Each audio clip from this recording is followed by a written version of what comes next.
The snow swallowed the sound of 3 horses on the south track. No lanterns, no voices. Only the slow crush of hooves breaking the November crust as they came straight for the cabin. Inside, the woman heard them. She looked once at the rifle by the door. Then she reached for her journal instead and wrote the time. 8:42. 3 men, no lanterns.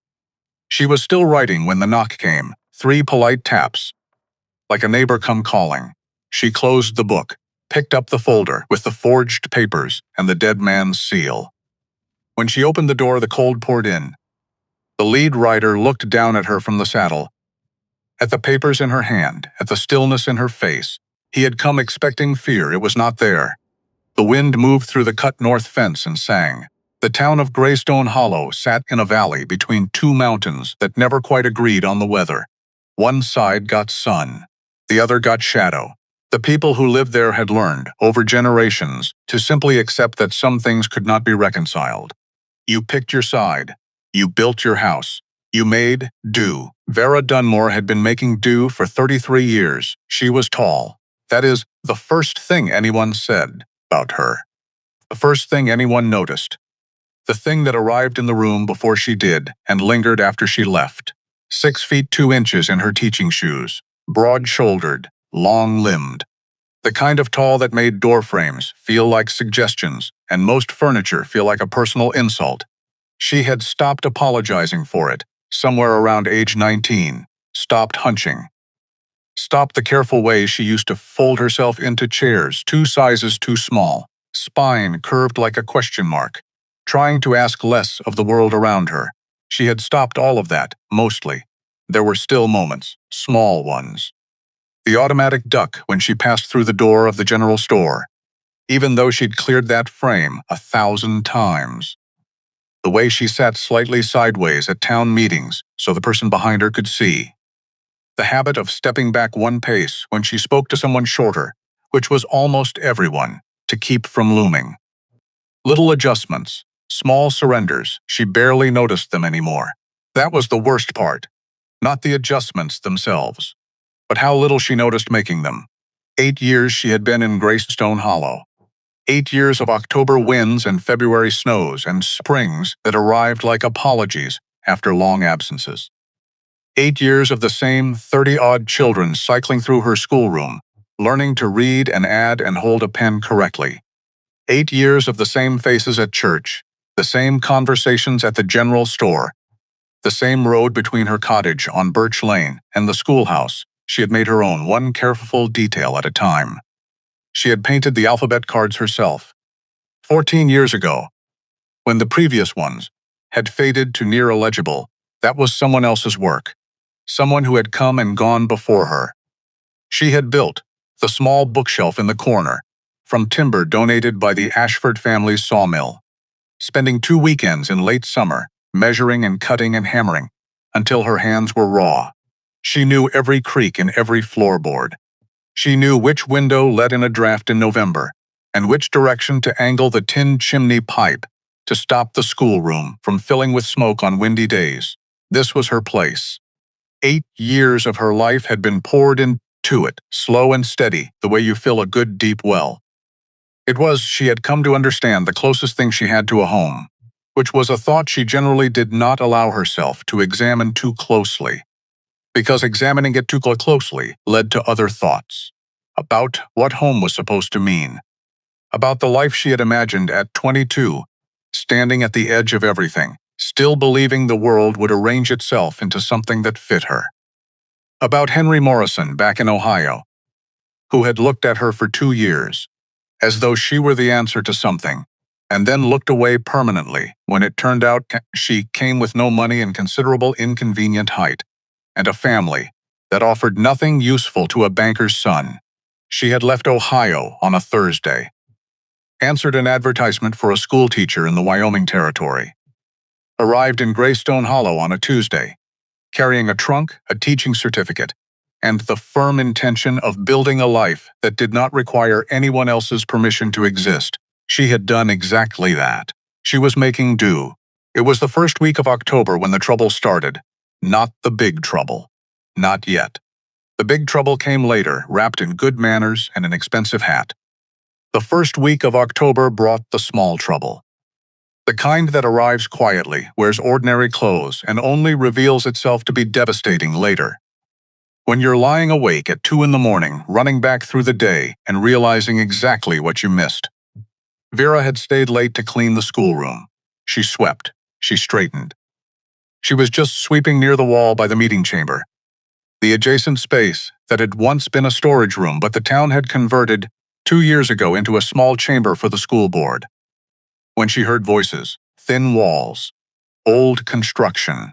Sound traveled the way rumors did in Greystone Hollow, whether you wanted it to or not. She wasn't trying to listen, she was just sweeping near the wall. And then she stopped sweeping. The situation is becoming difficult to ignore, Alderman Pruitt. She recognized his voice immediately. Careful man. Always chose his words, like he was choosing which mushrooms to pick in a forest. Highly conscious of the ones that could kill you. She's been here 8 years. You can't simply. No one is saying simply anything. We're saying it's time to have a realistic conversation. That voice she didn't recognize immediately. Smoother, cooler. The voice of a man used to rooms like this, going his way. The school has funding to consider. The children's families have certain expectations. A woman of her age, unmarried, no family of her own. It sets a particular impression. Silence, then Pruitt again, quieter. She's an excellent teacher, I'm sure she is. That's not what's being discussed. More silence. The kind that means someone in the room is looking at the floor. The board will need to make a decision before the winter term.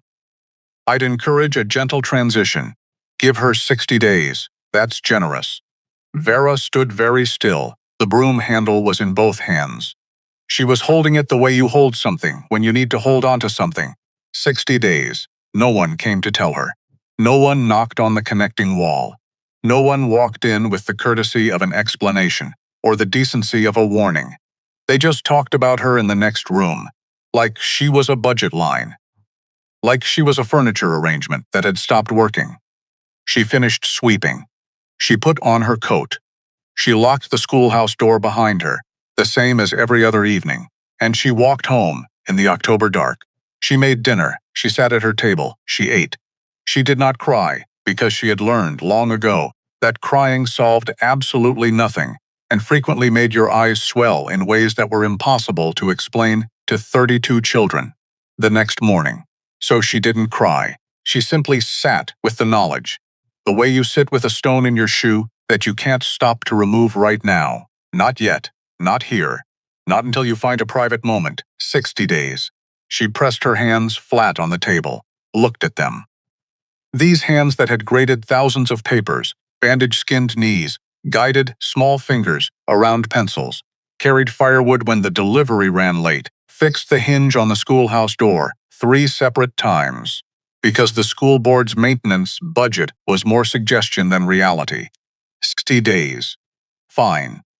She would think of something. She always thought of something. Holt Briggs came down from the mountain on a Tuesday. No one saw him leave. No one saw him coming. He simply appeared on the main road into Greystone Hollow around mid-morning, leading his horse by the bridle because the animal had picked up a stone, and Holt was not the kind of man who pushed a horse when the horse needed walking. He was large. This also requires stating plainly, because the word large does not quite cover it, but it is where you have to start. 6'7". Shoulders built by years of felling timber and hauling stone, and doing everything on a mountain property alone, because there was no one else to do it. Dark hair, going silver at the temples. A face that had spent decades outdoors and looked like it. Not unpleasant. Just weathered. The kind of weathered that is honest about everything that came before. He wore a plain coat. A hat that had seen better decades. Boots that were good quality and very old. No ornamentation. Nothing designed to impress anyone. He hadn't been to town in 4 years. People noticed. The blacksmith noticed. The woman at the dry goods store noticed. 3 men on the front steps of the feed store noticed, and their conversation paused mid-sentence and did not recover until Holt had passed. He didn't acknowledge any of it. Not rudely, just efficiently. The way a man moves through space, when he has a specific destination and limited patience for everything that is not that destination. His destination was the land registry office. In his coat pocket was a notice, official letterhead, the seal of Corvus Dean's property management office in the bottom corner. Sent to his mountain address 3 weeks ago, forwarded via the postmaster, because no one went up the mountain road until the snow came, and then no one went up it at all. The notice informed Holt Briggs that a discrepancy had been identified in the boundaries or survey of the northern pasture of the Briggs property. A formal review had been initiated. Further documentation would be required. Very polite, very official, very carefully worded. He had read it 4 times. Then he had sat with it overnight. Then he had read it again in the morning and decided that the tone of a document is frequently the opposite of the content of a document, and that this particular document was telling him, in the most civilized possible way, that someone wanted something that was his. He knew whose seal was on the bottom. He'd been expecting something like this for years. He just hadn't expected it now. He was coming back from the registry office, papers in hand, jaw set, mood approximately as warm as the October wind, when he saw her. She was standing on the front steps of the schoolhouse, not doing anything in particular, just standing, coat on, bag over one arm, looking out at the street with the expression of someone who has just finished a long day and is not yet ready to start the walk home, still and self-contained. Present Holt stopped. He wasn't sure why he stopped. He had places to be, things to arrange. A property dispute that needed immediate attention. He was not a man who stopped for no reason. He was not a man who had time for no reason. He stopped anyway. She hadn't noticed him. She was looking the other way, toward the far end of Main Street, where the road curved and the mountains came back into view. Her chin was up, slightly. The way you hold your chin when you are deciding something, and you don't want anyone to see you deciding. He noticed the height immediately. Hard not to. He noticed it the way you notice weather, not a judgment, just a fact. She was tall, taller than most men in this town. He noticed her hands, still, folded over her bag, capable-looking hands. He noticed the quality of her stillness, not defeated, not resigned. Just contained. The way something contained becomes more intense for being contained. He stood there for probably 30 seconds, which, for Holt Briggs, who allocated time with the precision of a man who lived alone and answered to no clock but his own work, was a very long time to stand still and look at a stranger. Then he turned and went to the blacksmith, because his horse needed attending to. He asked about her, casually, the way you ask about weather or road conditions, just filling silence. The blacksmith, a compact, friendly man named Dill, who had opinions about everything and kept them all readily available, said, "Oh, that's Vera Dunmore, the teacher. Been here 8 years. Good woman." Pause. Hammer tap. Never married. Don't imagine she will now. Who's going to, gesture. Meaning the height. Meaning all of it. Holt looked at him. Dill seemed to hear himself. She's perfectly. She's a fine person. Just. You know how it is. Holt didn't say anything. He paid for the blacksmith's time and retrieved his horse, and stood outside for a moment. Who's going to? He turned the phrase over. Examined it, the assumption built into it. The casual certainty that someone like her was simply off the table. Written off before anything was even tried. Not because of anything she'd done, not because of any failure of character or warmth or ability. Just because of how much space she occupied. It bothered him in a way he couldn't have articulated and didn't try to. He went to the boarding house and took a room for 2 nights. He had things to sort out in this town. Practical things, real things. He would sort them and go home. That was the plan. He saw her again the next morning. She was carrying firewood from a pile behind the schoolhouse to the front door. Alone. 2 armloads already stacked, working through a third. He watched her for a moment from across the street. Then he crossed over. "You need a hand with that?" She looked up. Took him in, the height, the size of him, the stranger quality, without visible alarm, just assessment. The kind of look that means a person has learned to assess things quickly and doesn't feel the need to hide that they're doing it. "I've got it." "Thank you. It'll go faster with 2. She considered this the way a practical person considers a practical fact. All right. They moved the firewood in 4 trips. He carried significantly more per trip. She didn't comment on this, and neither did he, which was the correct response from both parties. When the last armload was stacked inside the door, she pulled off her work gloves and looked at him directly. "I don't know you," she said. Not accusatory. Just accurate. "Holt Briggs. I've got the property up on the North Ridge. I don't come to town much." Something shifted in her expression. Small movement. Hard to read. "The Briggs property," she said. "I've heard of it. Most people have. Are you staying long? A day or 2? "I've got business." He paused. "Property matter," she nodded slowly. The Dean name was connected to every property matter in Greystone Hollow. Probably she knew that. "Well," she said, pulling her gloves back on. "Thank you for the help, Mr. Briggs," he nodded. Turned to go, stopped. He wasn't sure what possessed him. Later he would think about it and still not have a clean answer. Some combination of the blacksmith's voice the afternoon before, and the image of her, standing alone on those steps, and the cold practicality of his own situation, and something that was none of those things, and had no name he was willing to use yet. "Miss Dunmore," she turned. He said it plainly. No preamble, no softening. Because he was not built for preamble, had never been able to manage softening, and had found over 38 years of living that the clearest path between 2 points was the honest one. "I need a wife. You need protection, and a reason to stay in this town. I have a property, no debt, and no intention of treating a person poorly. I think that's a fair arrangement between 2 adults." She stared at him, blinked once. He waited. The silence stretched long enough that a horse went past on the street. A door opened and closed somewhere behind him. A gust of October wind moved through the gap between the schoolhouse and the building next door. Finally, she said very carefully, "Mr. Briggs, I'm not sure you understand what you've just said to me." "I understand it, exactly. You've known me for approximately 15 minutes. I know you've been here 8 years. I know the children of this town can read because of you. I know you moved that firewood yourself rather than wait for someone to do it.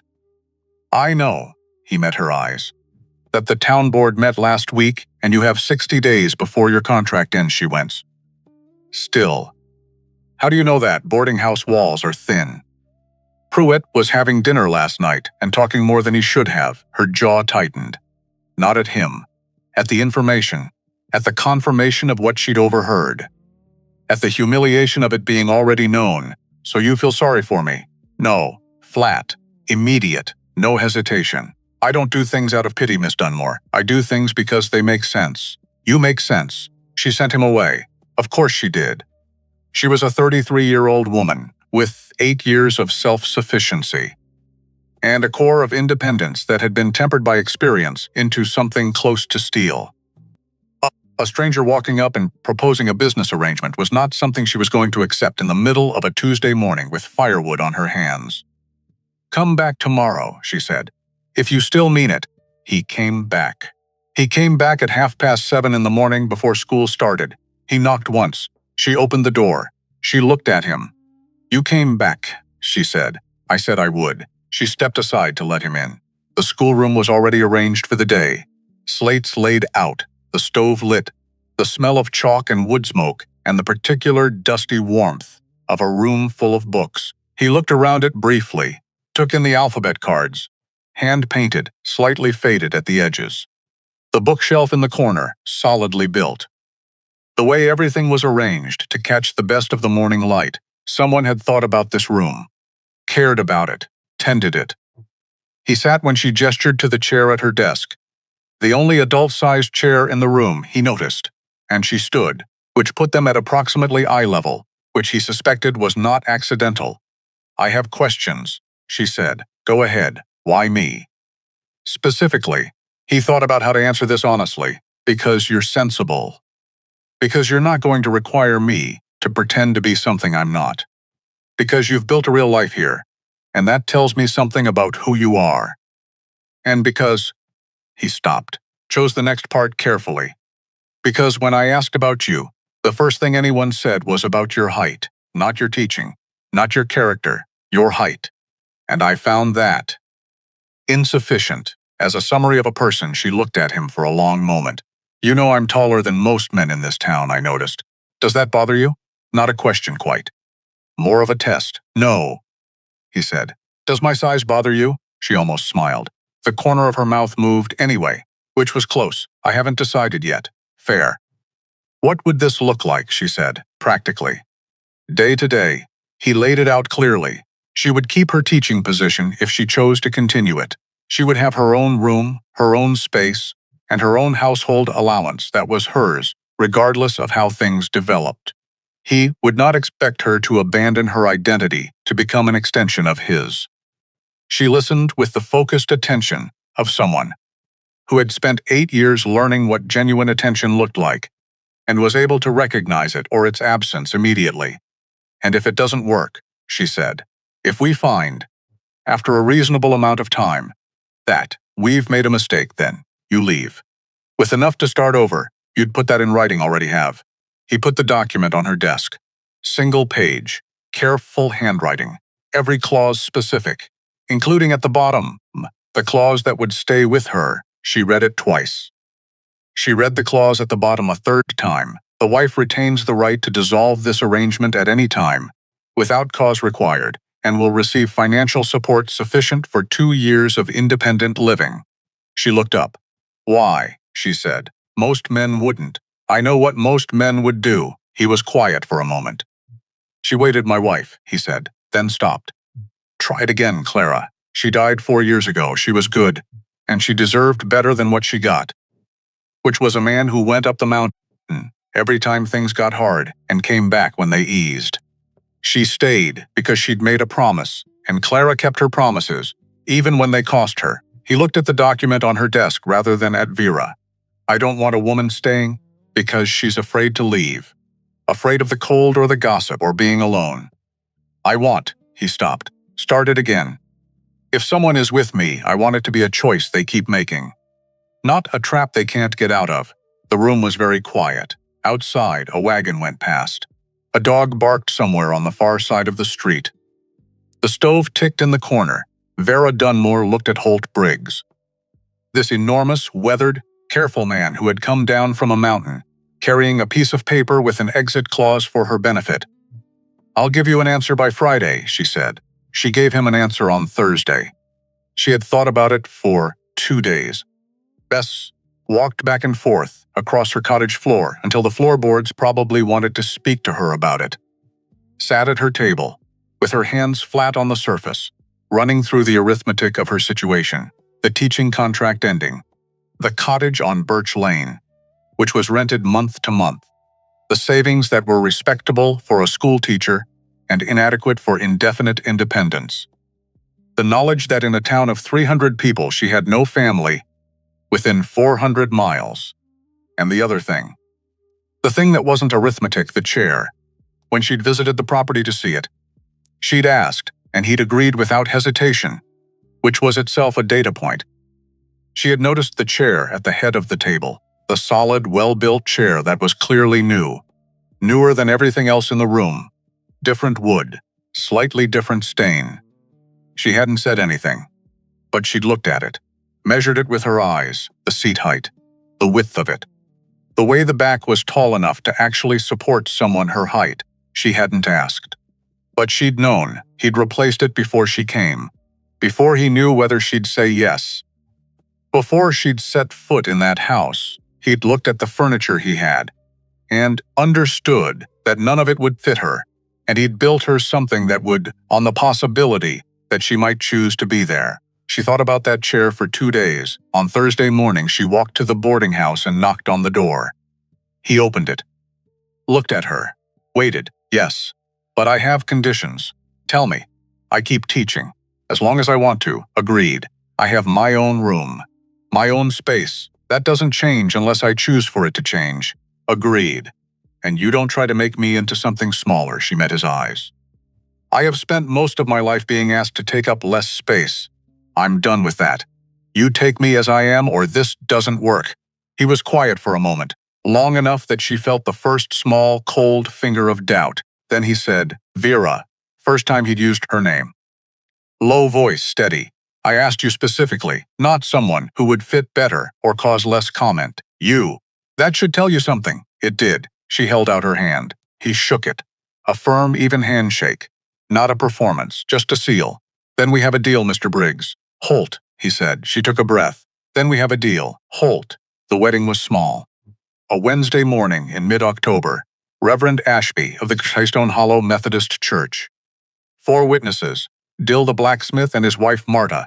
Old Dr. Emmett Price, who had been practicing medicine in this town for 30 years and had seen stranger things than practical marriages. And Agnes Whitmore, the postmistress, who was also Vera's closest friend, and had approximately 14,000 opinions about the whole arrangement, but kept the sharpest ones to herself for the day. Agnes did not keep them to herself afterward. But that was afterward. The ceremony was brief, practical language. Promising to care for each other, in sickness and in health, to deal honestly, to keep faith with the arrangement they had made. No mention of love. That was the word neither of them used. Not because it was impossible, because it was premature, Kier. Honest people don't promise things they don't yet know if they can deliver. When Reverend Ashby said the words and it was done, Holt picked up her hand and pressed his mouth briefly to her knuckles. Barely a second. He wasn't a man for ceremony, but he did it, and Vera, who had not expected any gesture at all, felt something shift in her chest. Small, significant, not love, not yet. But something that might know the road to love, if given enough time and careful tending. The ride up to the property took the better part of an hour. Holt drove the wagon. Vera sat beside him with her trunk in the back, looking at the mountains coming closer as the road climbed. Neither of them talked much, but it was a quiet that had reached an understanding with itself. Not strained, not hollow. The quiet of 2 people who had both independently come to the conclusion that unnecessary words were frequently the least honest things a person could offer. When the cabin came into view, set into the hillside, solid log construction, wide porch, smoke beginning to rise from the chimney that he'd stoked before coming to town that morning, she felt something unexpected. She felt the word home pass through her mind. She didn't say it. It was far too early to say it. But it passed through, and it surprised her, and she noted it the way you note something that catches your attention without knowing yet what it means.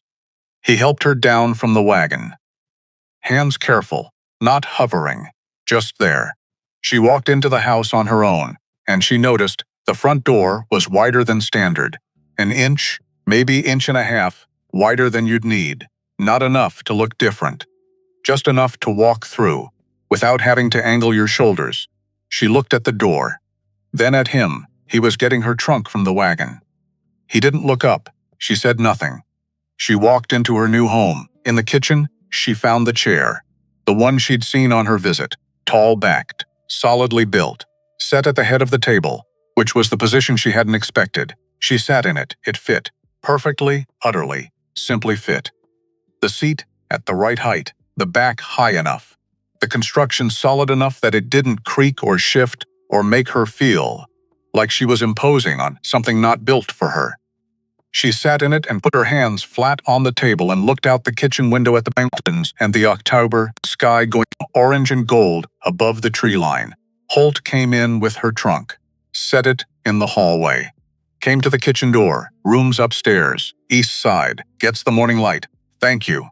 He nodded, moved to the stove to start dinner. She started to stand to help, to be useful, to not just sit there, and he said, without turning around, sit. You've been on your feet since before 7. She sat, he cooked. She watched the mountains go dark, later. Eating in a quiet that was beginning to feel less like awkwardness and more like its own kind of language, she said. The chair, he kept his eyes on his plate. What about it? You built it before I said yes. He was quiet for a moment. I built it before you came to look at the place. You didn't know I'd say yes. No, then why? He considered this. The way he considered everything, with patience, with the attention of someone who had learned that most things, looked at long enough, reveal themselves. Because if you were going to come here, he said, I wanted there to be something that fit. The first week settled into a rhythm, strange at first. Two people occupying shared space who have no history of sharing space with anyone, navigating the small, impossible negotiations of daily life. Who starts the coffee? Where things are put away. The sounds of another person existing in rooms nearby at all hours. But not bad. Surprisingly not bad, she kept her teaching. Rose before dawn, walked down to Greystone Hollow, spent her days with the children. Came home. Home, the word still catching her slightly each time. In the afternoon, he was usually still working when she arrived. Some evenings he cooked. Some evenings she did. Some evenings there was bread and cold meat, and nobody had to cook at all, and this was, in its own way, excellent. They talked in the evenings. Carefully at first. Then less carefully. He had a bookshelf. She had not expected a bookshelf. She especially had not expected the specific books on it. Tennyson, Shakespeare, a volume on natural history dog-eared at every chapter, a complete set of Dickens looking well-read rather than decorative. She said, "Surprised you read." He gave her a look, not offended. Faintly amused in the way of a man who finds other people's assumptions about him mildly entertaining rather than worth fighting.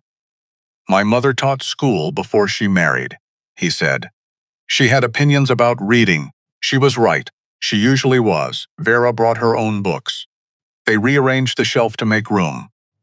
This took 20 minutes and produced the first sustained conversation they'd had about something that wasn't practical logistics. They had strong opinions. About Dickens. About the natural history volume. About whether Tennyson was better read silently or aloud. Aloud, Vera said firmly. He was writing for sound. Holt considered this. Then read some. She read to him that evening, after dinner, by the fire. Her voice filling the room, and his silence filling the spaces between the words, and something in that arrangement feeling right. The way the chair had felt right. The way the wider door felt right. Not spectacular, just fitting. Finally fitting. She looked up at one point, mid-poem, and found him watching her with an expression she couldn't name yet. She kept reading. She didn't look up again, but she noticed. There was one moment, in those first weeks, that she turned over afterward many times. She had been grading papers at the kitchen table late in the evening. He'd come in from the barn. She could hear him washing up in the hallway, and came to get water from the kitchen and stopped when he saw her still working. He said nothing. Just went to the shelf, brought the lamp closer to where she was sitting without comment, angled it slightly better. Set it down, started to go. She said, "Thank you." He nodded. Kept moving. "Holt," he turned. She looked at him across the kitchen. This man who'd come down from a mountain and turned her life sideways, and built her a chair and widened a door frame, and said, "I don't want a woman staying because she's afraid to leave. I think," she said carefully, "this might work." He looked at her for a moment. Something in his face that was not quite a smile, but was in the same family. "I think so too," he said. He went to bed. She went back to her papers, and outside the October wind moved through the mountains, carrying the first real edge of coming cold, bending the long grass in the upper pasture, finding the gaps in old fence lines and testing them, the north fence, the boundary fence, the one Corvus Dean's survey notice had named specifically, out there in the dark, patient as everything that has been waiting a very long time. The trouble was still growing. It had been growing for 22 years. It wasn't finished yet. November arrived without apology. It came the way hard things usually do. Not with drama, not with warning. Just a morning where the air had changed overnight, and the mountains wore a different expression, and you understood, standing on the porch with your coffee going cold in your hands, that the easy season was finished. Vera stood on the east porch and understood this. She had lived through 8 Wyoming winters. She knew the language of this landscape when it turned serious. The particular gray of that sky. The way the upper pasture grass had gone stiff and pale. The silence that was different from summer silence. Fuller, heavier. Like the land was holding its breath before something. This was the 5th week of their marriage, which still sounded strange in her head. Marriage. Like a word in a foreign language she'd been studying for years, but had never actually spoken aloud to a native speaker. She understood the grammar of it, the basic structure. But the living of it, the daily texture, kept surprising her in ways the grammar hadn't covered. Small things, the sound of boots on the porch before she expected them. The way he moved through the kitchen without disrupting her space, which was a specific skill she was coming to appreciate more than she'd anticipated. The fact that he drank his coffee in 2 minutes flat and considered the practice of lingering over breakfast a form of procrastination, which she found entirely wrong but somehow not irritating. The mornings had developed their own rhythm without either of them designing it. She rose first, made coffee. He came in from checking the animals, poured his coffee, drank it standing at the window. They talked about practical things. What needed doing that day? Whether the north fence needed mending before the first hard freeze. He had volunteered to cut additional firewood for the schoolhouse so the children would be warmer. Without being asked, she had stared at him. "What?" he said. "You're offering to cut wood for the school. The children are cold. It's not complicated." She had gone back to her toast. Said, "Thank you." Don't mention it. She mentioned it later to Agnes, who said, "Oh my," 3 times in a row and had to sit down. But November brought more than cold. It brought Corvus Dean's next move. The documents arrived on a Tuesday, delivered by a man Vera didn't recognize, clean-handed, city clothes, not someone who worked outdoors. He handed the envelope to Holt in the yard, said, "Good morning," with the professional pleasantness of someone delivering unpleasant things for a living, and left before either of them could ask questions. Holt opened it in the kitchen. Vera watched his face. His face did not change much. That was the thing about Holt's face. It was not a face that gave information away easily, but she was learning to read it the way you learn to read difficult text. Slowly, with attention, noting the small things, the particular stillness that meant controlled anger. The way his jaw set when he was managing something too large to speak about immediately. His jaw set. She said, "Show me." He put the documents on the table. She read them, carefully. All of them, twice. Then she went back to specific pages and read those again. A complete boundary reassessment. Filed with the Territorial Land Office. Supported by a survey conducted on behalf of the Dean Property Holdings Company. Concluding that the northern pasture of the Briggs property, 42 acres, the best grazing land on the holding, had in fact been part of the original Dean land grant issued 25 years ago. The documents were extensive, official-looking, thoroughly constructed. She was quiet for a long time. Then she said, "These were made recently." "What?" She pointed. "This seal, this notary seal, on the boundary survey. Look at the name." He looked. "Bernard Alcott." He read, "Bernard Alcott died 14 years ago. I know because his granddaughter is in my class. She mentions him sometimes. He's buried in the Greystone Hollow Cemetery. 3rd row from the east wall." Holt looked at the seal. Then at Vera. She tilted the page toward the window light. "Hold this." He held it. She angled it. The morning sun caught the surface. "There," she said. He looked where she was pointing. Ink in the seal still carrying the faintest sheen, the kind of sheen that old ink, properly aged ink, didn't have, the kind that meant weeks, not decades. "Someone made this recently," she said, and made it look old, very carefully. But not carefully enough. Holt set the paper down. He looked at it the way you look at something you've always suspected but hoped you were wrong about. "He's been planning this," he said. "Not a question. For a long time, I think." "Yes," he said it quietly. And there was something, in that quiet, a weight behind it, that told her this was not entirely new information, that he had suspected something like this for years. That some part of him had been waiting, the way you wait for the other boot to drop when you've been hearing things for a long time. "Holt," she said, "is there something else?" He looked at her. That stillness again. The kind that means the question landed exactly on the thing he hasn't said. "Later," he said. And she let it be later, for now. That evening, he didn't come in from the barn at the usual time. She waited, made dinner, kept it warm on the stove. The clock on the mantel moved past 7, past half 7. She put on her coat and went out. He was on the far side of the barn, sitting on an old fence rail, not doing anything, just sitting. She had learned enough about him by now to know this was not nothing. Holt Briggs did not sit idle. Every moment of stillness from this man was earned by something that required stillness as a response. She didn't ask immediately. She sat on the fence rail beside him. It protested slightly under the combined weight of two very tall people, but held. The mountains were dark shapes against a sky that still held a thin strip of deep blue at the horizon. Going fast, they sat. 5 minutes. Maybe more. Then he said, "My father died out there." He was looking at the north pasture, the disputed land. The 42 acres on the survey documents, still sitting on the kitchen table. 22 years ago, he said. I was 16, they said. He went out to check the north fence in early morning and didn't come back.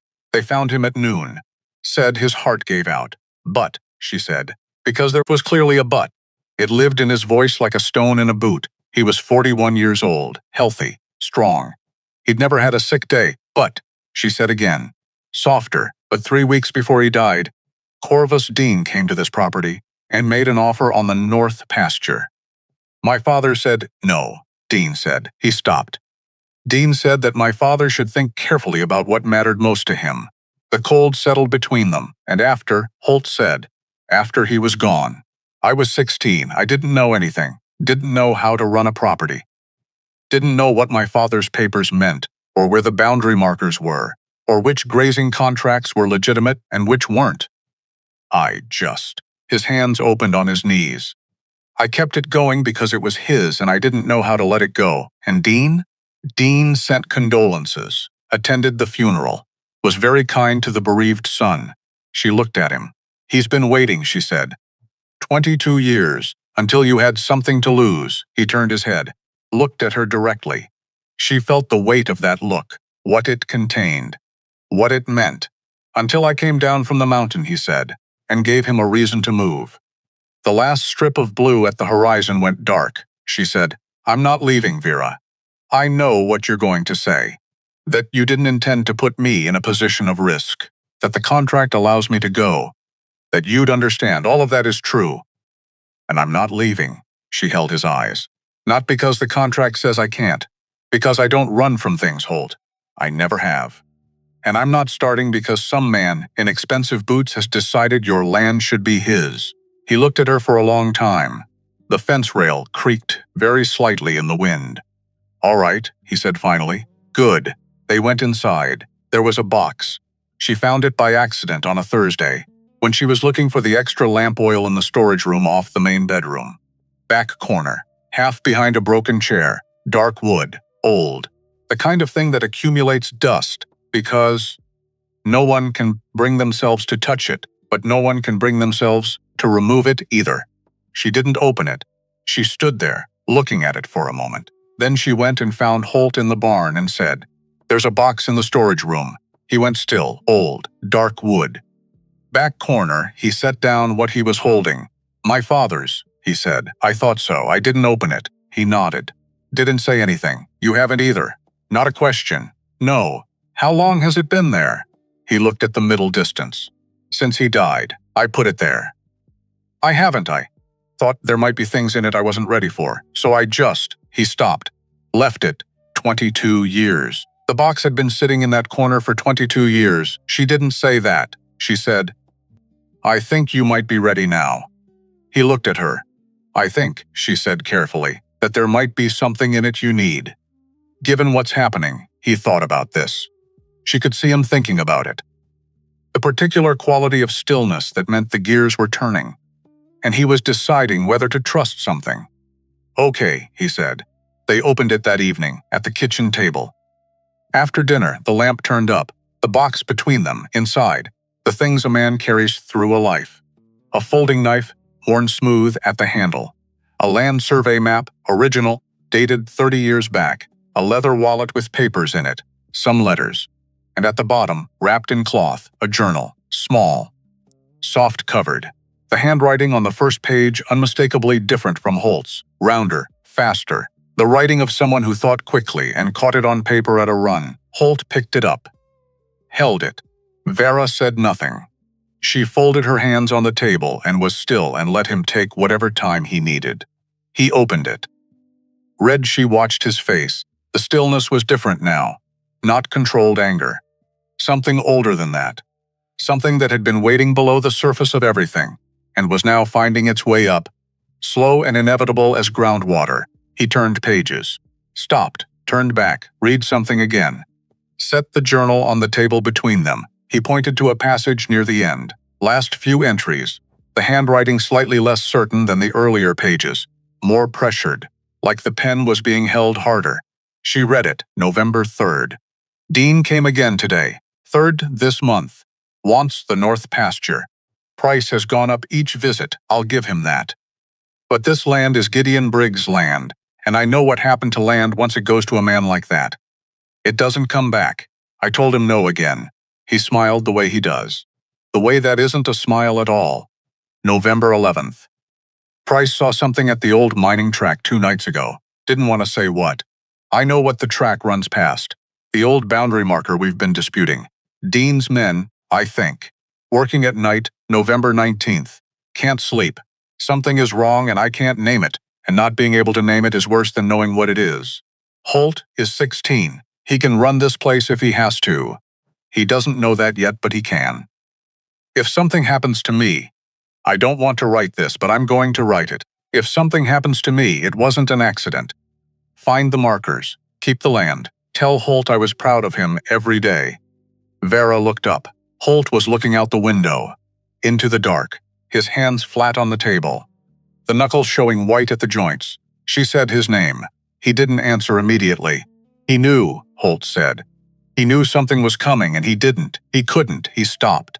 He was trying to protect me by not saying anything, and he stopped again. Because this is the thing about grief that has been carried a long time. It doesn't release all at once.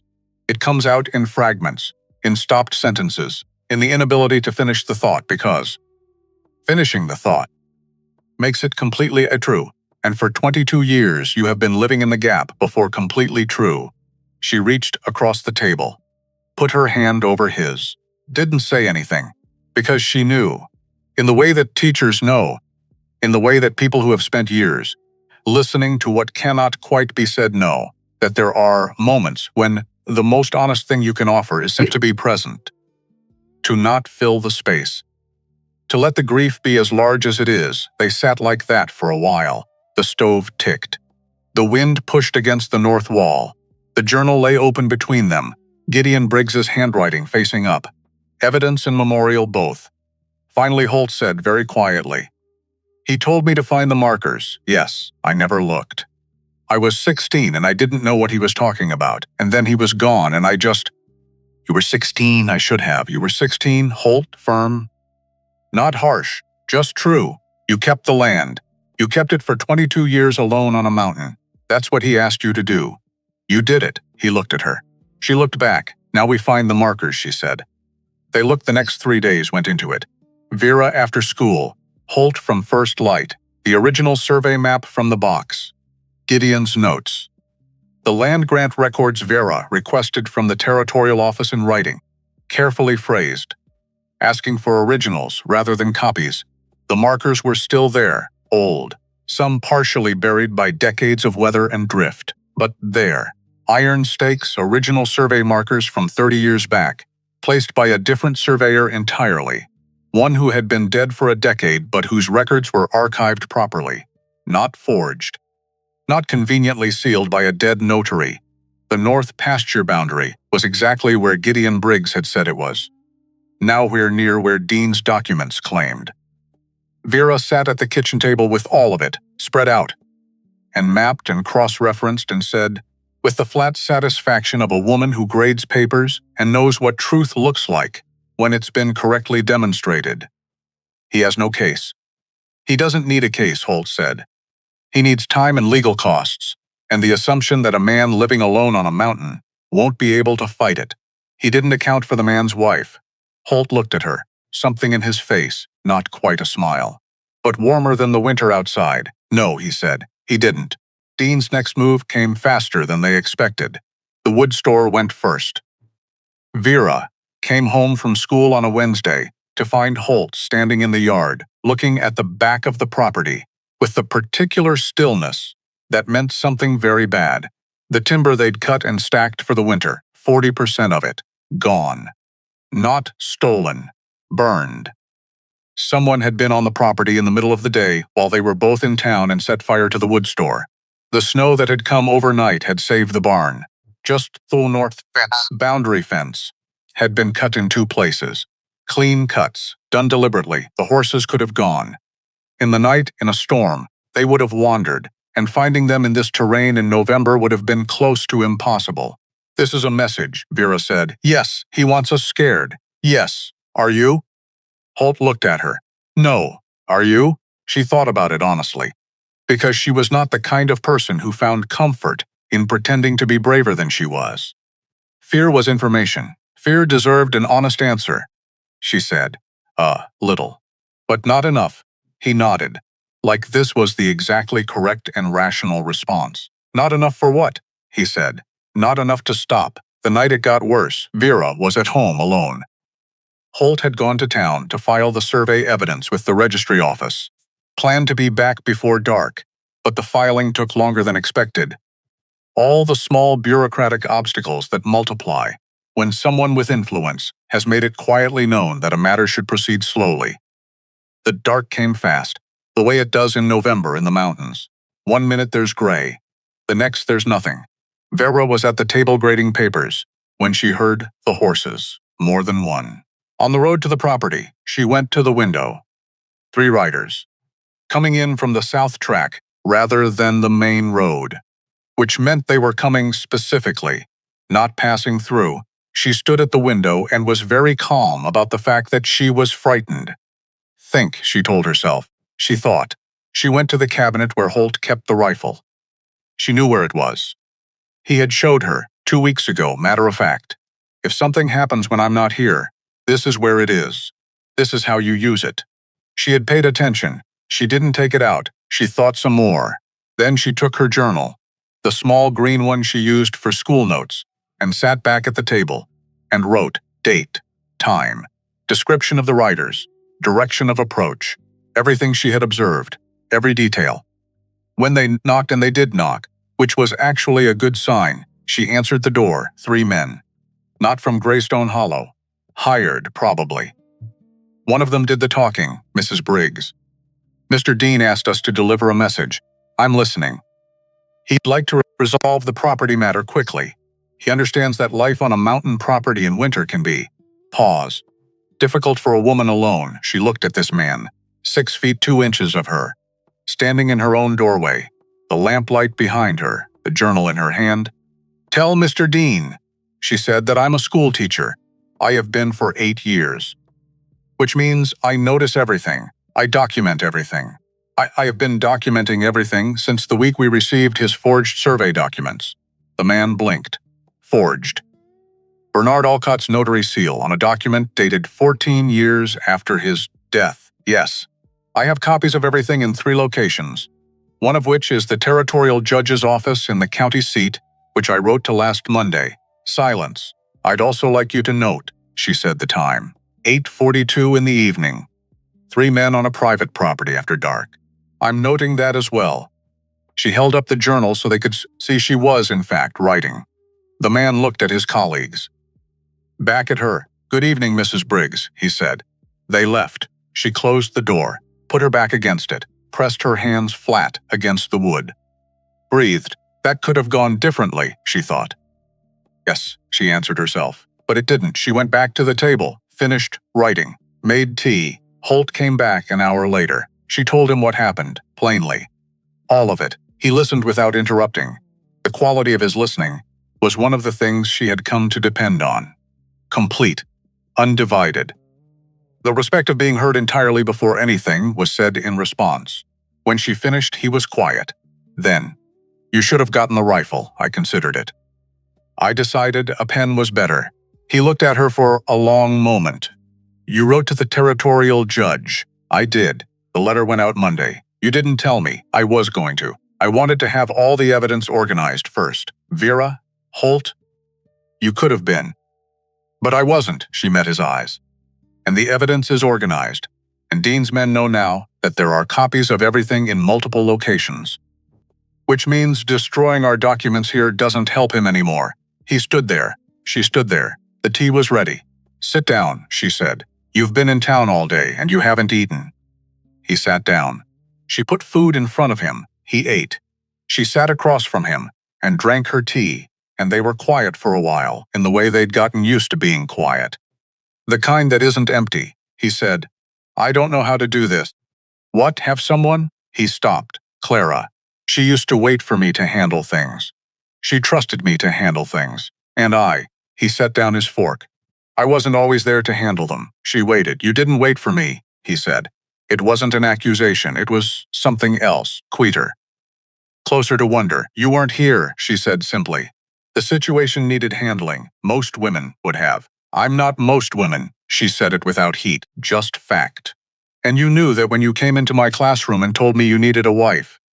You knew exactly what kind of woman I was. You told me so. He looked at her. I did, he said. So stop being surprised when I am her. Something in his face moved. Complicated. Private. The kind of expression that means a person is putting something together that they've been carrying in pieces for a long time. Okay, he said finally. Good. She picked up her cup. Now eat. She found him in front of the fire later that week. Late. She'd been upgrading final papers for the term, losing track of time the way she did when the work absorbed her. When she came through the main room, he was in the chair, by the hearth, the silver pocket watch in his hands, running his thumb over the surface of it. That specific worn track that meant this was not the first time. Or the 100th. She had learned that the watch was his father's. She'd noticed it before, known not to ask directly, waited for the right moment. She sat down in the chair across from him. He saw her looking. He said. I thought so. He had it the day they found him. Still running. They gave it to me after. It's Yes, he turned it. I used to think about that. About the fact that it kept running. Even after he looked up. Clocks don't stop for anything. Didn't seem right at the time. Seemed almost rude. She almost smiled. Caught it in time. And now? She said. He considered. Now I think. He kept it running on purpose. So I wouldn't stop either. She looked at him across the fire. This man who had carried a pocket watch for 22 years, because throwing it away would mean giving up and keeping it meant keeping going. And he had, somehow, through every winter alone on that mountain, kept going. He'd be glad you came down, she said. Would he? Not quite a question. Yes. He asked you to find the markers and keep the land. That's what you're doing. That's exactly what you're doing. Holt looked at the watch. With considerable help. Yes. With considerable help, she held his eyes. Which was always allowed, Holt. It was always something you were allowed to have. The fire moved. A log settled. Outside, the November wind went over the mountain and came back changed, carrying the first real threat of snow. He didn't say anything for a while. She didn't either.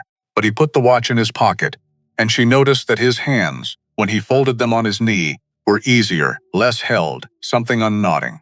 Slowly. Carefully. The way things do when they've been wound tight for a very long time and are only just beginning to remember that they don't have to be. 3 days later, the second horse got sick, not poisoned, not interfered with. Just a horse with a winter cold, which happens, which under normal circumstances would have been handled with minimal drama.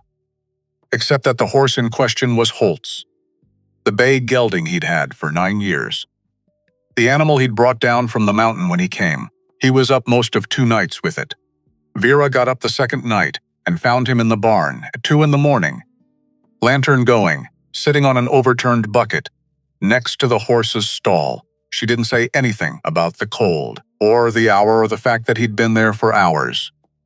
She went back to the house, made tea strong enough to report for military duty, came back to the barn with 2 blankets and a cup, and sat down on another overturned bucket. He looked at her. You don't have to.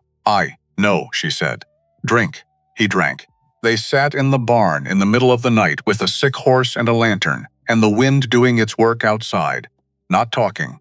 Just there. Both of them there. The horse made a low sound. Holt put his hand against the animal's nose. 9 years, he said. Since before Clara. He'll be all right. You don't know that. No. But he looks annoyed rather than defeated. Anoid horses usually recover. He looked at the horse, then at her. Is that medically established? It's observationally established. I've been watching living things for 33 years. Something in his face, not quite a smile. But in the family, you observe a lot, he said. It's what I do, she poured herself tea. I notice things, I always have. It used to bother people. Partners, suitors, they found it unnerving. Being watched carefully by someone taller than them. It doesn't bother me, I know, she said. I noticed that too. He looked at her in the lantern light. Steady, direct. The way he'd looked at her from the beginning, without the flinch, without the recalibration, without the small adjustments people made when they encountered her and weren't quite sure what to do with the package she came in. Good, he said.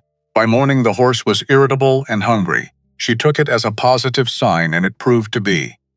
But that wasn't the part she thought about later. The part she thought about later was the barn at 2 in the morning, the lantern, the tea, 2 overturned buckets, the fact that she'd gone back to the house specifically to get the blankets. One for him, one for herself, and she'd done it without thinking, without performing, without calculating what it meant. She had just done it because he was cold and needed tea, and she was his wife, and that was what you did. She had just done it the way you do things when they are true. And that, she thought in the morning light, was perhaps the most significant thing that had happened since October. Not the documents, not Dean, not the boundary markers, this. 2 overturned buckets in the middle of the night. The ordinary, uncalculated, unremarkable act of not leaving someone alone in the cold. The letter from the territorial judge's office came on a Friday. Formal, official. Acknowledging receipt of her documentation and requesting the original survey markers be inspected by an independent assessor within 30 days. An independent assessor, not Dean's man. She read it twice, put it on the table, looked at it. Holt came in, read her face, picked up the letter, read it, set it down. You wrote to the judge, he said, 3 weeks ago. I told you, I thought it was a precaution. I didn't think it would move this fast, she shrugged. I wrote a very detailed letter, with copies of all the evidence attached, and the affidavits from the Ashford family about the 1897 dispute, and a formal request citing the territorial statute on fraudulent land claims. He looked at her. I was a school teacher, she said, for 8 years. I know how to write a letter that gets taken seriously. He was quiet.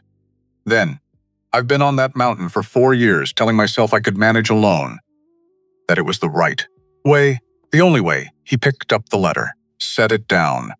And you've been here for 6 weeks, and… He stopped. She waited. And I'm learning, he said, that I had the wrong definition of strong. The room was quiet. Vera looked at this man.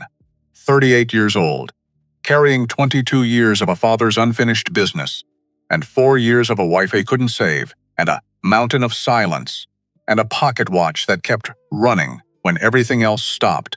She said, strong is how you kept this land, and how you came down when it mattered, and how you're fighting this now, instead of letting it go. That's a generous reading. It's an accurate reading.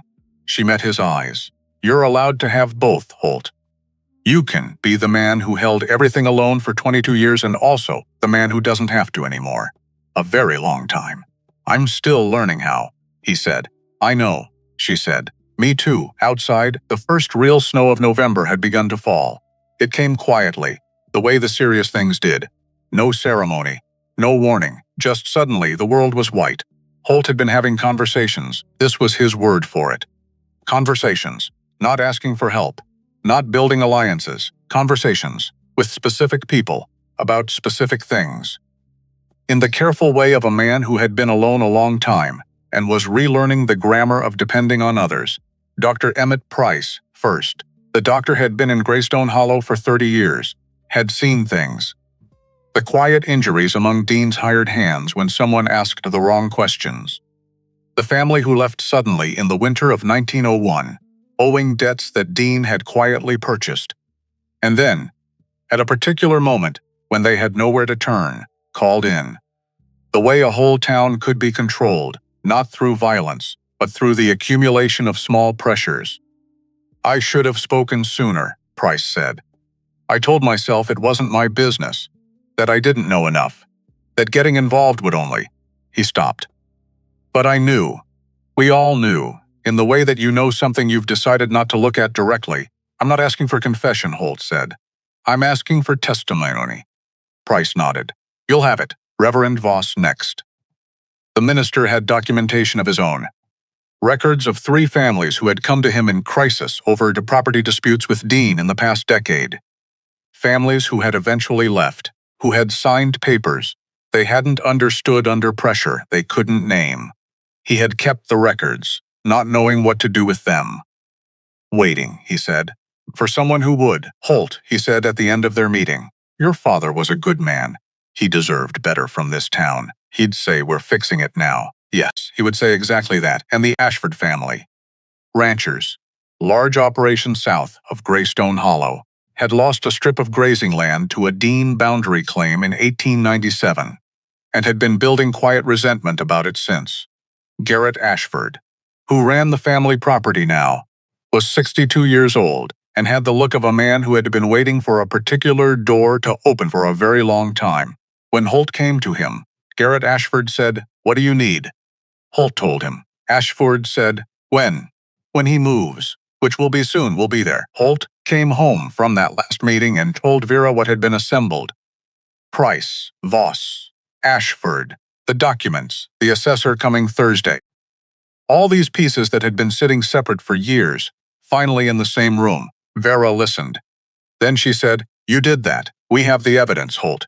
You went to people and you said, I need help. That's not nothing. She stopped. That's the hardest thing you've done in years. And you did it, he was quiet. It's just talking. He said, for you, she said, it is absolutely not just talking. And you know it, he looked at her. That complicated private expression again. The one she had gotten better at reading over 7 weeks but still couldn't fully decode. There's something I want to tell you, he said. She waited, not yet, he said. After. When it's done. All right, you're not going to ask what it is, you said after so. After, he looked at her for a moment. Most people would ask.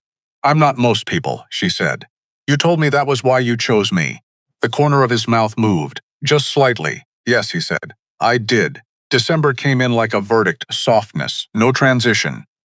Just a morning where the temperature had dropped 15 degrees overnight, and the north pasture was locked under 6 inches of hard snow, and the mountains wore their winter faces. Permanent, settled. The faces that said, this is what we are now, until spring.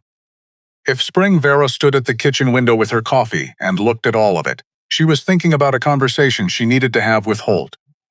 Had been thinking about it for 3 days. Something she had not said yet. Something that lived below the practical arrangements, and the legal documentation, and the careful, sensible progress of their practical, sensible marriage, something true. That she had not said yet, because saying it out loud would change the shape of everything. And she had learned, over 33 years, to be careful with words that changed shapes. She heard him on the stairs. He came into the kitchen, poured coffee, stood at the window beside her. They looked at the snow together. Assessor comes Thursday, he said. I know. Dean will know by Wednesday, I know. He'll move before the assessment. Try to. I know, Holt. Silence. I'm not worried about Thursday, she said. He looked at her sideways. What are you worried about? She looked at the snow, at the north pasture, at the boundary markers under 6 inches of white still there. Immovable. Patient. Nothing, she said. Go eat. He went and ate. She stayed at the window a little longer. Nothing, she had said, which was not entirely true. But some truths needed a better moment, and this was not yet it. Dean moved on Tuesday, 2 days before the assessor was due, which told them everything about how deeply connected he was to the official processes he had been using as weapons. Holt was mending the east fence at first light when he saw them coming, 4 men. On horseback, coming up the main track in the gray winter morning, unhurried. The arrogance of people who don't expect resistance. Dean himself in the lead. His good coat, his gray horse. Coming up the track to a man's property at 7 in the morning like he already owned it, which, Holt realized, was exactly the message. He's not afraid of you. He's never been afraid of you. He wants you to know that." Holt set down his fencing tools. Stood straight, waited. He did not go for the rifle. Not yet. Not first, because Gideon Briggs had taught him that you let a man show you what he is, before you decide what you're dealing with. You don't bring the hammer down before you know exactly what needs hammering. So he waited, still, patient, the cold air around him, and the snow under his boots, and 22 years of accumulated everything, running through his blood like a current. Dean reined, his horse 10 feet away. Looked down at Holt from the saddle with the expression of a man who has done this many times, and found it simple. "Holt," he said. "Not Mr. Briggs. Just Holt. The intimacy of someone who has decided the power balance already.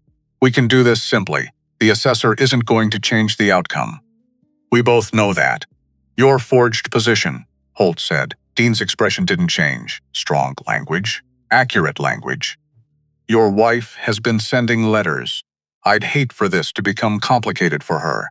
A woman who was nearly dismissed from her teaching position before you married her. Whose position is still somewhat," he tilted his head, "provisional. There it was. Not about land at all. About Vera. About using the person Holt cared about as the actual weapon. Almost exactly what Gideon's journal had described. 22 years ago. Different target. Same method. You told my father to think carefully about what mattered most to him," Holt said. Dean went still. "The week before he died," Holt said. Those exact words. He wrote them down. Something moved across Dean's face. Small, quickly controlled. "But there, your father had a heart condition. My father had a journal." Holt reached into his coat, removed a copy. The original was in 3 separate locations. Held it up, with your name in it, with dates, with specific conversations, with the observation written 3 weeks before his death, that if something happened to him, it was not an accident. Dean's horse shifted. He brought it back under control. "That's not evidence. It will be with Price's testimony, and Voss's, and the Ashford family's documentation of the 1897 boundary claim." Now Dean looked at him. Really looked, for the first time calculating rather than dismissing. "You've been busy," he said. "My wife is organized," Holt said. "She has opinions about documentation." The next 10 seconds happened quickly. One of Dean's men reached. Holt was watching for it. He moved before the man's hand was all the way down. What happened next was not graceful. It was not cinematic. It was large men in cold air making terrible decisions very fast, and the result was 2 of Dean's hired men on the ground, and one backing off with his hands up, and Dean himself still on his horse, his composure finally cracking at the edges. Holt was breathing hard, split lip, shoulder making its feelings known. He stood in his yard, on his land. "Get off my property," he said. Dean looked at him, the composure snapped back like a mask. But the thing beneath it had shown. "This isn't over," Dean said. "Yes," said a voice from behind Holt. "It is Vera." She had come from the house. Holt hadn't heard her come out. She was standing 6 feet behind him and slightly to his left, which put her in clear view of Dean and his men. In her hands was the journal, the copy, and a leather document folder containing the full evidence package. She was not holding a weapon. She didn't need one, all of her, every inch. Standing in the snow in the December morning light. Not hunched, not angled, not making herself smaller or softer or less imposing. Taking up exactly the space she took up, not apologizing for a single inch. "Dr. Price is in the tree line to your east," she said. "Mr. Ashford and 2 of his men are on the South Road. Reverend Voss went to the sheriff's office in town an hour ago. He's there right now giving a formal statement." Dean looked past Holt at Vera. Vera looked back. "We have original survey markers," she said, "documented and photographed. We have your forged documents with Bernard Alcott's seal. Mr. Alcott, who has been dead for 14 years. We have your name in Gideon Briggs's journal. We have testimony from 3 families and 2 professionals who have been watching you operate in this county for decades." She tilted her head slightly. "We have the territorial judge's attention. We have the independent assessor arriving in 2 days." She took 2 steps forward, into the space between Holt and Dean's horse. "What you have," she said quietly, "is a very long ride back to town. I suggest you start now." Dean looked at her for a long moment. looking for the leverage point, the vulnerability, the crack. He didn't find one. He reined his horse. He left, no speeches, no final threats, just the controlled retreat of a man who has lost the room and knows it. They watched him go until the horses disappeared around the south curve of the track. Then Holt turned. He looked at Vera. She was still standing where she'd been, her breath making small clouds in the cold air, the document folder in her hands, the December light on her face. "Dr. Price," he said, "is actually in his office. I made that part up. The Ashford men on the South Road are actually coming, but they're probably 40 minutes away. I may have slightly overstated their current position, Vera." He didn't need to know that. Holt looked at her, at this woman, his wife, who had walked out of the house into a confrontation she had no obligation to walk into, and had lied with absolute precision to a dangerous man's face and had not flinched. "Not once. You could have stayed inside," he said. "I could have," she agreed. "But you were alone. The cold air between them. I was handling it," he said. "I know. I was helping." He stood there in his yard, in the December snow, and looked at her.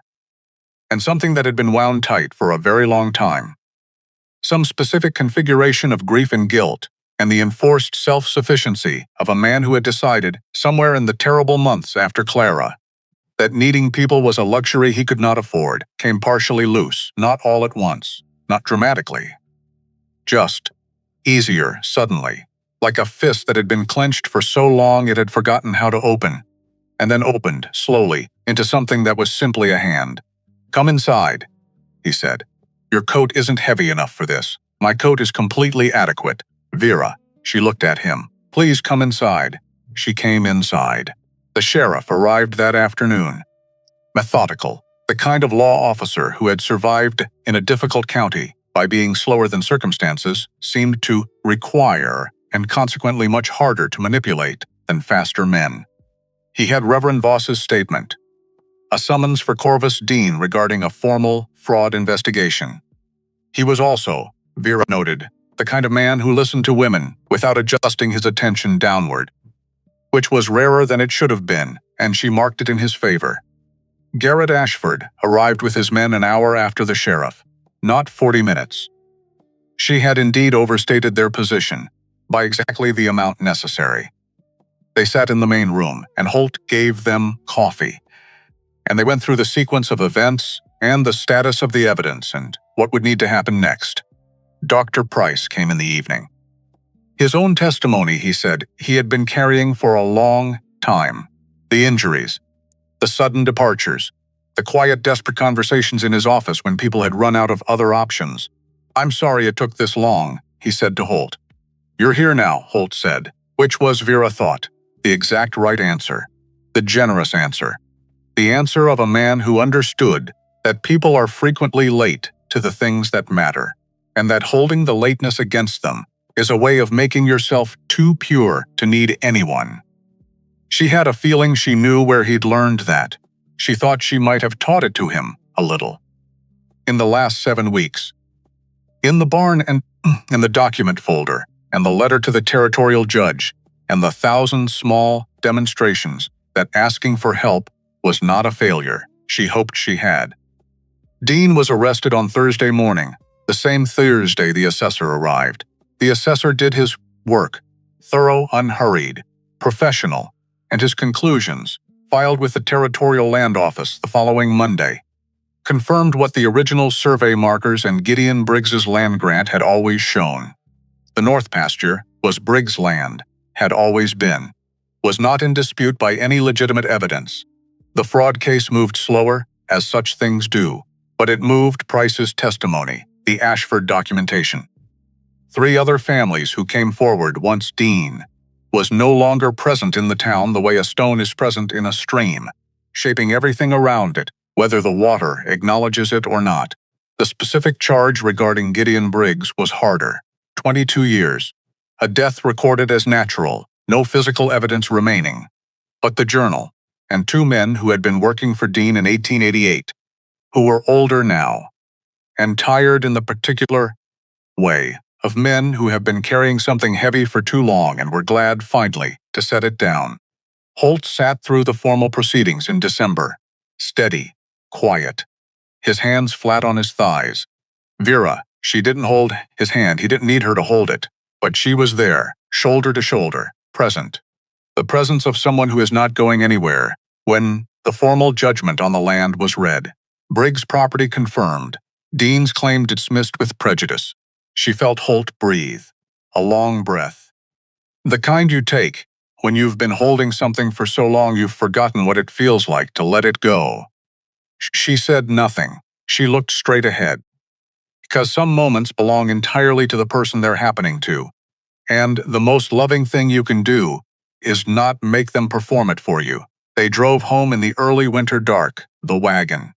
The mountains black against a sky going from dark blue to black at the edges. Cold, clean, the sound of the horses and the wheels on the frozen road, and nothing else. He was quiet for the first mile. She was quiet too. A different kind of good at it, since October. Less the quiet of a woman who has decided not to take up space. More the quiet of a woman who has found where she belongs and doesn't need to say it out loud to know it's true.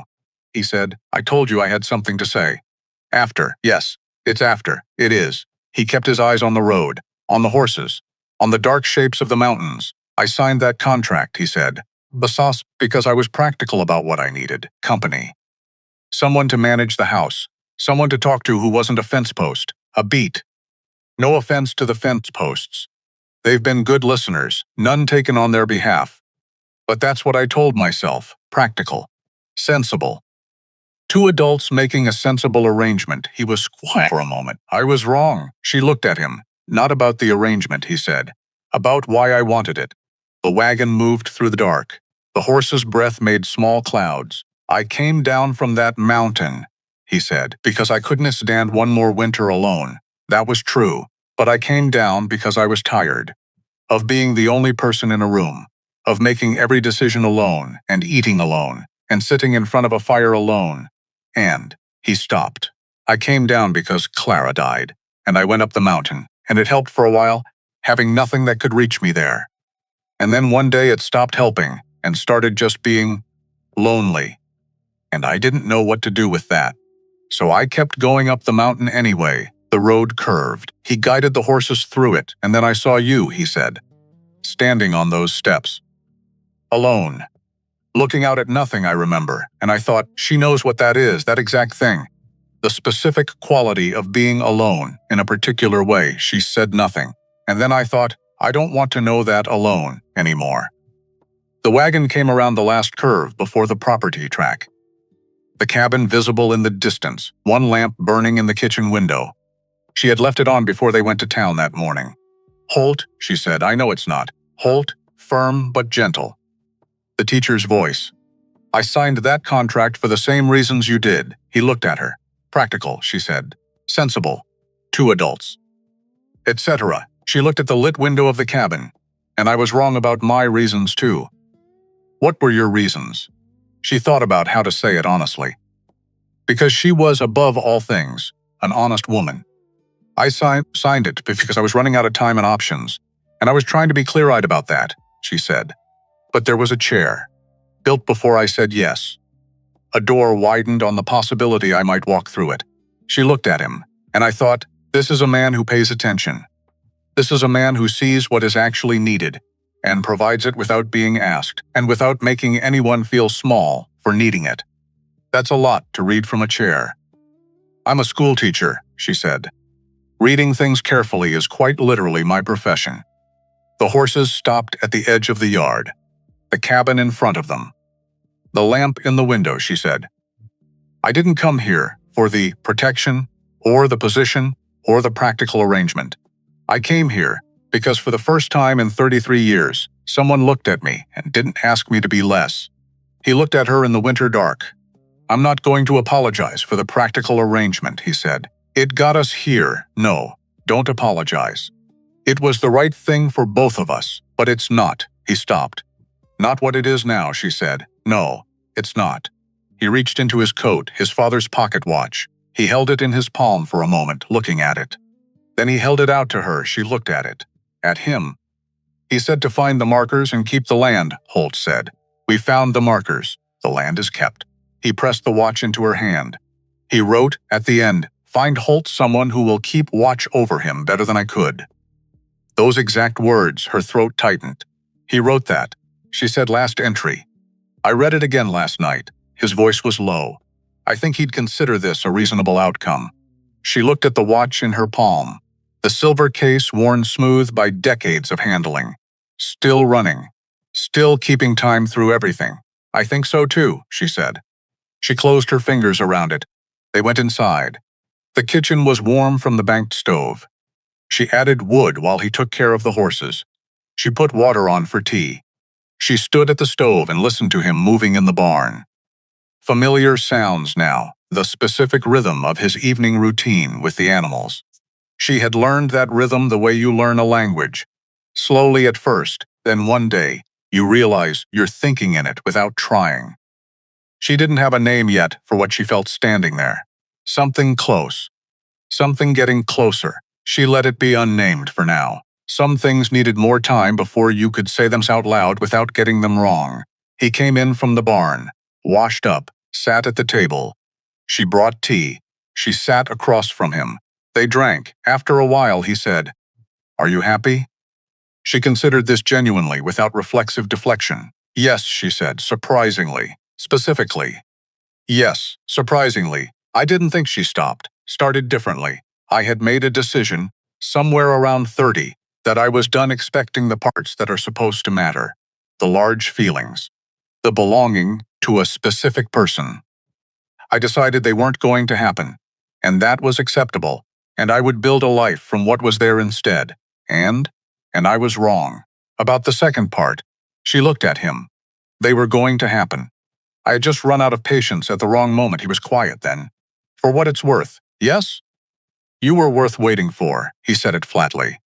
Factually. In the exact register of a man, stating a thing that is simply and completely true. Specifically you. Not a wife in the abstract. You, she held his eyes. "Don't say that," she said, "if you don't mean it exactly." "I mean it exactly, because I will." She stopped. "I will hold you to it." "Good." She put her hand on the table. He put his over it. Large, careful. The way he did everything when it mattered, with the full attention of someone who understood that the things worth doing were worth doing right. They stayed like that. The stove crackled. The wind moved over the mountain and came back softer. The lamp made its small, committed light in the kitchen window, the one she'd left burning that morning, against the cold and the dark. The weeks that followed were their own kind of quiet, a good quiet. The kind that comes is after something large has resolved and the world is still settling into the new shape. Dean's affairs unraveled slowly, the way large frauds do, each thread pulled leading to 3 others, each revelation opening a larger cavity than expected. The land judgment was final. The criminal proceedings moved at the pace of territorial law, deliberate and somewhat geological, but moved. 2 families who had left Greystone Hollow over the years came back. Tentative at first, testing whether the town had changed, finding that it had. Finding that the stone that had been shaping the stream was no longer there. And the water was running differently. Garrett Ashford's legal claim for the 1897 strip of land proceeded. Dr. Price organized a community meeting at the church. Standing room only, the first such meeting in years that Dean hadn't been present to shape. Reverend Voss led it. And the conversation that happened was the kind that towns have when they are finally being honest with themselves about what they have allowed. Vera attended. Holt sat beside her. He was still not a man who talked in meetings, but he was present. And that presence, the mountain man who had come down and stood his ground and assembled a community around a truth that had been buried for 22 years, carried its own weight in a room. Agnes Whitmore cornered Vera afterward in the church vestibule. "Well," Agnes said. She had been saving things up since October, and it showed well. Vera agreed. "You look." Agnes examined her. "Different, do I? Not smaller. Bigger. If that's possible." Agnes frowned at herself.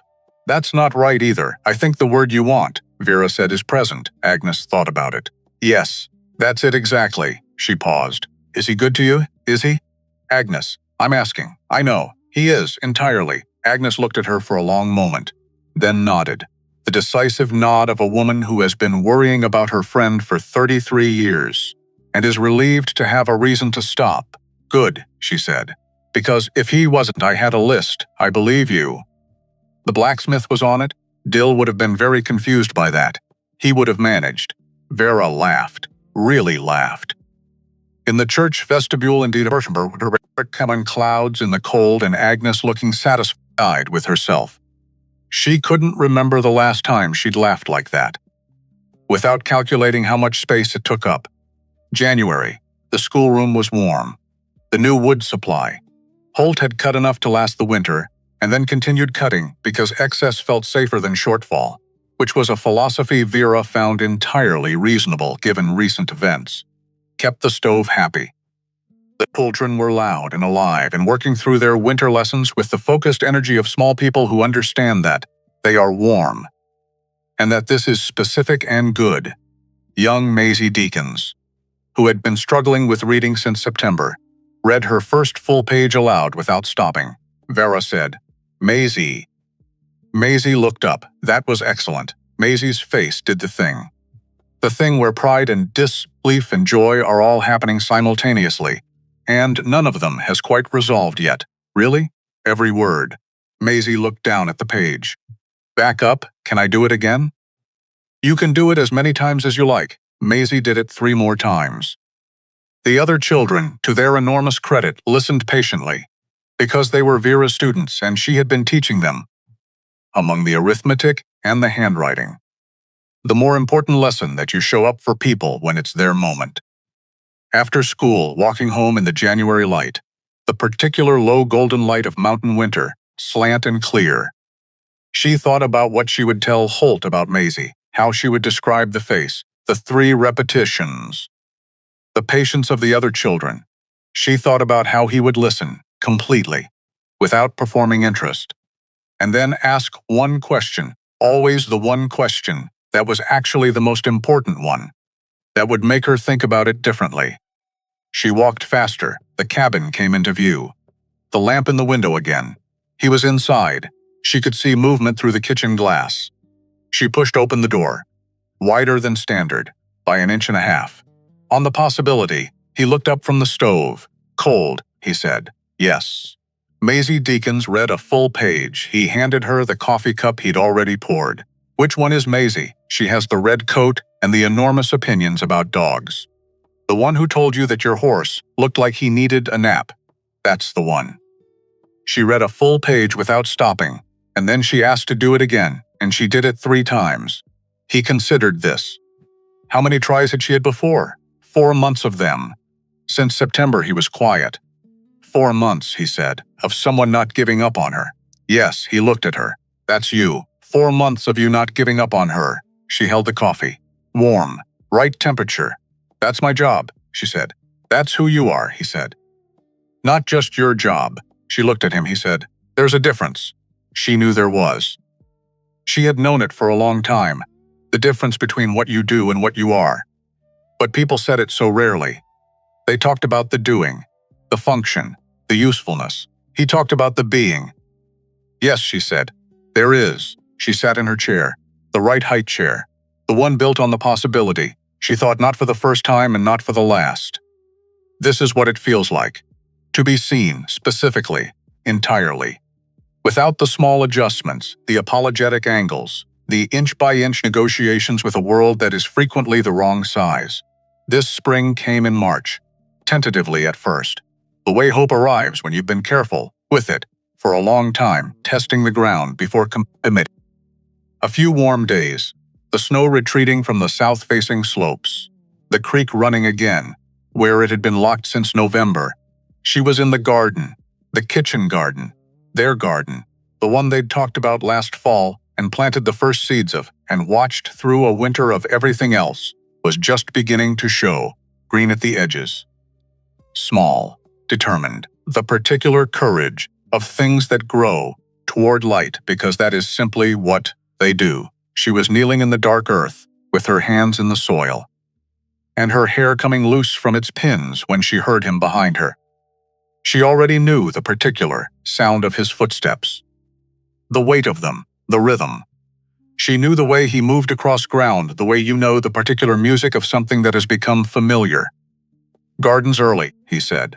"It's been a warm week. Frost tonight." "Probably." She sat back on her heels. "I'll cover them." He crouched beside her, looking at the green things pushing through. Small and unapologetic. "There's something I want to ask you," he said. She looked at him. He looked at the garden. "The contract," he said. "The original one. What about it? I'd like to." He stopped. Unusual for him. He was not generally a man who stopped and started. He was a man who thought carefully before speaking, and then said the thing. The stopping meant something. "I'd like to make a different one," he said. She waited. "Not a contract," he said. "Not practical. Not." He looked at her directly. "Not because we need it, because I want to say it out loud. Properly. To you. What this actually is." She was very still. "I love you," he said. As simply as he said everything. As directly, not the arrangement, not the idea. You. Vera Dunmore Briggs, who reads Tennyson out loud and writes devastating letters to territorial judges and stands in the snow in front of dangerous men and makes Maisie Deakins read the same page 3 times, because that is simply who she is. She could not for a moment say anything, which was notable because she was generally a woman who had words. "I know that's not what we signed up for," he said. "Holt, I know it wasn't the arrangement. Holt," he stopped. "I love you too," she said. "I have been loving you for at least 2 months, and I was waiting for the right moment, and, apparently, the right moments. March in a kitchen garden, with frost coming tonight, and both of us covered in mud." He looked at her. She looked at him. "This is the right moment," she said. "This is exactly the right moment." He reached over, took her hand, her dirt-covered, capable right-ear hand, held it. Not a performance, not a gesture, just holding. "All right," he said. "Yes," she said. "All right." Behind them, the cabin sat solid in the mountain morning. In front of them, the garden was green and stubborn and growing toward light. Above them, the mountains were doing what the mountains always did, being large and permanent and entirely indifferent to the small human dramas at their feet. Except that the March light was particularly good today, coming in clear and long over the eastern ridge, landing on the south face slope where the snow had already retreated, landing specifically on the north pasture, 42 acres. Documented, confirmed, marked by old iron stakes that had been standing in the ground for 30 years and would stand for 30 more. Gideon Briggs's land. Now. Holt Briggs's land. Now. And this was the part that was new, that had not existed before October, that had come out of a practical arrangement between 2 adults who had needed each other in specific and honest ways. There's the watch was in her coat pocket. She had taken to carrying it, not as a memorial, not as a symbol, just because it was good, because it had kept running through everything, because she found, when she held it, a version of comfort that was not about sentiment but about simple, stubborn continuance. Some things keep going. Not despite everything, not in spite of everything, just kept going. The following October, exactly 1 year from a Tuesday, when a large man had appeared in a schoolroom doorway and said without preamble or apology that he needed a wife, Vera stood at the kitchen window again. Same window, different morning. The mountains the same shape as always, but somehow lighter to look at. She was making breakfast. The coffee was on. The stove was warm. She was also, as she had been for 4 months, carrying something new, a different weight. The good kind, the kind that changes the way you stand. Not because it's heavy, but because it's there, and being there means something. Holt came in from the animals, poured coffee, stood at the window beside her, same as every morning. The solid, familiar shape of him. The presence she had spent 12 months learning, and would spend, she suspected, many years more and still find new things in. Still teaching today, he said. Of course. Even in the Holt, the doctor said. The doctor said, I'm perfectly healthy and the baby is perfectly healthy, and that is no reason I cannot continue teaching until I determine that I'd like to stop. She looked at him. Which I will determine. When I determine it, he drank his coffee. Maisie Deakins has moved on to chapter books, he said. After a moment, she looked at him. How do you know that? Her father mentioned it at the Ashford meeting last week. Said she reads at dinner and refuses to stop even when the food's getting cold. The corner of his mouth. He sounded more proud than annoyed. He should be. You should be. She turned back to the window, to the mountains, to the north pasture in the October morning light. 1 year. 1 year since she had been standing on the school steps looking at nothing.